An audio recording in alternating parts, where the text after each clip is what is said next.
પટેલ તમને મળવા માંગે છે. તે તમારી રાહ જોઈ રહ્યા છે. એમને અંદર મોકલી આપો.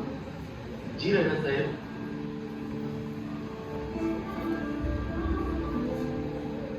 પ્રણામ રાજા સાહેબ. પધારો સરદાર, પધારો. ભાવેણા પંથકમાં આપનું હાર્દિક સ્વાગત છે. કોઈ તકલીફ તો નથી પડી ને? જે રાજા સાહેબનું રજવાડું ખાલી ગામની સીમાથી નહીં, દિલની સીમાથી મોટું હોય તેવા રાજાની મહેમાનગતિ કરીએ તો તકલીફ પડે ખરી. શબ્દોની રમતમાં ખરેખર તમને કોઈ ના પહોંચે, પણ તમે આ ભારત વર્ષને એક કરવાનું ભગીરથ કાર્ય કરો છો તે ખરેખર પ્રશંસનીય છે. રાજા સાહેબ, તમારા જેવા રાજવીર પોતાનું રાજપાટ સામેથી ખુશીથી સોંપવા તૈયાર થાય તો જ આ શક્ય બને. મને માન છે તમારા નિર્ણય પર. જો તમે આ દેશ માટે આટલું દોડી શકતા હોય તો અમે એક ડગલું તો ભરી જ શકીએ ને. રાજા સાહેબ, તમે આટલું મોટું રાજપાટ સોંપી રહ્યા છો તો તમારી સગવડ સાચવવાની મારી પણ ફરજ બને છે. તમામ રાજવીરો જે ભારત સાથે જોડાય છે તેમના સાલિયાણાની જવાબદારી સરકારની રહેશે. પણ તમે આ રાજપાટ સોંપી દેશો પછી શું કામ કરશો? અમારા બાપ દાદાની ઘણી જમીન છે, ખેતી કરીશું. એક ક્ષત્રિયનો દીકરો ખેડૂતનું કામ કરશે. એક ખેડૂતનો દીકરો આ રજવાડાઓને એક કરીને ક્ષત્રિયનું કામ કરતો હોય તો ક્ષત્રિયનો દીકરો ખેડૂતનું કામ ના કરી શકે? ધન્ય છે રાજા સાહેબ, તમને ધન્ય છે. બાપુ, મારી ઈચ્છા છે કે તમે ભારત દેશની આ નવી સરકારને તમારી સેવા આપો. તમે હુકમ કરો, સેવામાં હાજર જ હોઈશું. તમારી કુનેહ, બુદ્ધિ અને શાસન પ્રણાલીને ધ્યાનમાં રાખતા જો તમે મદ્રાસના ગવર્નર તરીકે તમારી સેવા આપશો ને તો અમને ગમશે. જરૂર. મને આ દેશ માટે સેવાનો મોકો મળે એનાથી વિશેષ કાંઈ નથી, પણ મારી એક શરત છે. બોલો બોલો રાજા સાહેબ. હું મદ્રાસના ગવર્નર તરીકે મારી સેવા કોઈ પણ વળતર વિના આપીશ. મારે તેના માટે એક રૂપિયો પણ ના જોઈએ. રાજા સાહેબ, આ તો તમારી સેવા અને તમારા હોદ્દાનું અપમાન ગણાય. આ તો કેવી રીતે શક્ય બને?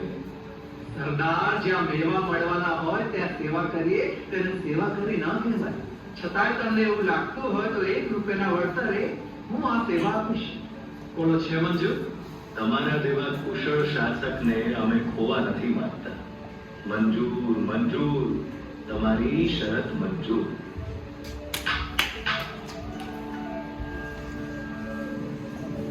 જાઓ, રાણી માને કહેજો કે રાજા સાહેબ તેડાવે છે. જી મહારાજ. સરદાર, 1865 આ ભાવનગર તો ભારતમાં સંમેલિત કરી દીધું, પણ અમારા સસરા તરફથી અમારા રાણીને ગોંડલ સ્ટેટ ભેટમાં મળ્યું છે. મારી ઈચ્છા છે કે એ પણ અખંડ ભારતમાં ભળે, પણ એ સ્ટેટ રાણીને તેમના પિયર તરફથી ભેટમાં મળેલ છે, એટલે એમની સહમતિ હોય તો જ હું આપી શકું. મને લાગ્યું કે મારે એકવાર એમને પૂછી લેવું જોઈએ, એટલે મેં એમને બોલાવ્યા છે. રાજા સાહેબ, આપે અમને બોલાવ્યા? હા વિજય કુંવરબા, સરદારને તો આપ જાણો જ છો. એમના દેશ માટેના કાર્યો અને સેવામાં જ એમનો પરિચય છે.